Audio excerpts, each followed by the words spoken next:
भी बैठक की, आखिर ओवरऑल अभी ऑपरेशन को लेकर के क्या स्थिति है, क्या सिचुएशन है, क्या एक्शन होगा? देखिए, धारावी में आई आपदा के कारण मलबा काफ़ी ज़्यादा आ गया है और वहाँ पर बचाव के काम तेज़ी से चल रहे हैं। वहाँ पर सेना के लोग, आईटीबीपी के लोग और एसडीआरएफ की टीमें वहाँ पहुँच गई है। लगभग 70-80 लोगों को अभी सुरक्षित स्थानों पर निकाल भी लिया गया है। तो बड़ी मैं समझता हूँ कि बहुत तेज़ी से ये बचाव का काम वहाँ पर हुआ है। इसके अतिरिक्त सभी विभाग यहाँ से कोऑर्डिनेशन में, सेना के साथ भी हम लोग लगातार कोऑर्डिनेशन में हैं, क्योंकि सेना के बेस कैंप के आसपास भी जो है ये मलबा आया है और कुछ सड़क मार्ग भी बाधित हुआ है। लेकिन डीएम और एसपी मौके पर पहुंच रहे हैं। नेताला के पास कुछ रोड खराब हो गया था। मौसम बड़ी चुनौती है, इस समय भी वहाँ पर बारिश हो रही है।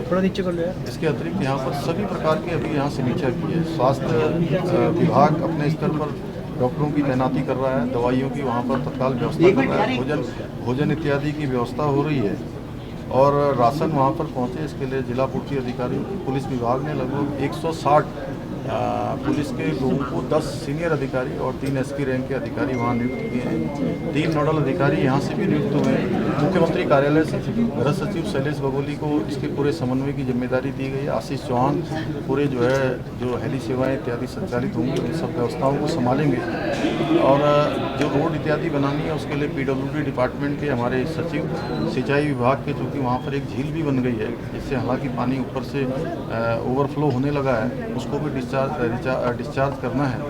ऐसे सभी व्यवस्थाएं तत्काल पहुँचे। एक एक व्यक्ति की जान हमारे लिए बहुत महत्वपूर्ण है। हर एक को बचाने के लिए हम हर संभव प्रयास कर रहे हैं। आपदा तो प्राकृतिक है, लेकिन उसका क्विक रिस्पांस टाइम कम से कम हो, वही हमारा एक मंत्र भी है। उसी मंत्र के आधार पर काम कर रहे हैं। आदरणीय प्रधानमंत्री श्री नरेंद्र मोदी जी ने हमें आश्वस्त किया है कि हर तरीके से केंद्र सरकार की मदद होगी। आदरणीय गृह मंत्री जी ने आश्वस्त किया है, मैं उनका भी धन्यवाद करता हूँ। हमारा प्रयास है कि कल सभी प्रकार की जो है सेवाएं वहाँ पर सुचारू रूप से हों। बिजली विभाग और ऊर्जा हमारा उत्तराखंड जल विद्युत निगम दोनों मिलकर जो वहाँ पर अभी बिजली को रिस्टोर करना भी हमारी प्राथमिकता है। आज रात तक वो हो जाएगा।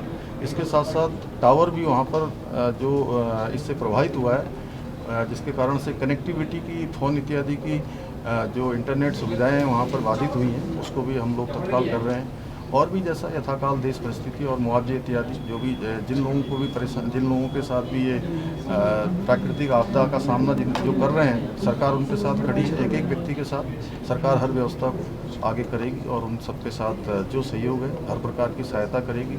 वहाँ पर पोस्टमार्टम इत्यादि अन्य जो हताहत हुए हैं उनका जल्दी से जल्दी जो भी अन्य व्यवस्थाएं होनी है वो सब व्यवस्थाएं हम करेंगे। सर अभी तक की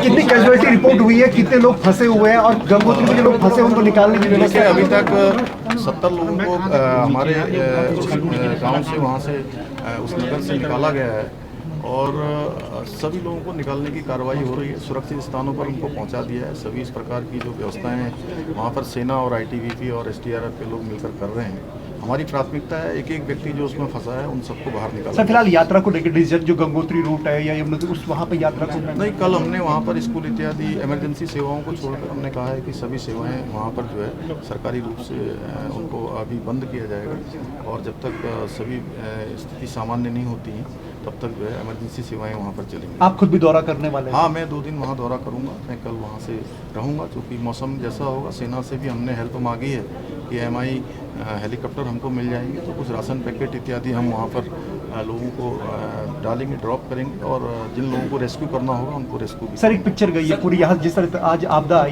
पूरे देश भर में तस्वीर गई है, आप जो देश भर में लोग हैं देख रहे हैं उनको क्या भरोसा? नहीं, हम सभी को आश्वस्त करते हैं कि हम हर प्रकार से, क्योंकि हमको हर वर्ष आपदा का किसी न किसी रूप में सामना करना पड़ता है। बड़ी आपदाएँ यहाँ आती हैं।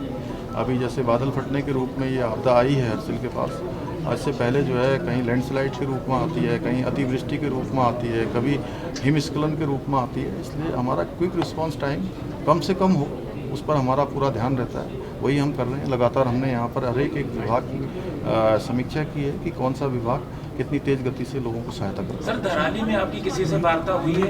हाँ, धराली में मैंने SDRF के वहाँ से जो लोग लगे हुए हैं उनसे वार्ता हुई है। उन्होंने कहा है कि हम लोग सबको सुरक्षित स्थानों पर जो भी मिल रहे हैं उनको निकाल रहे हैं। ठीक है, thank you sir, thank you sir.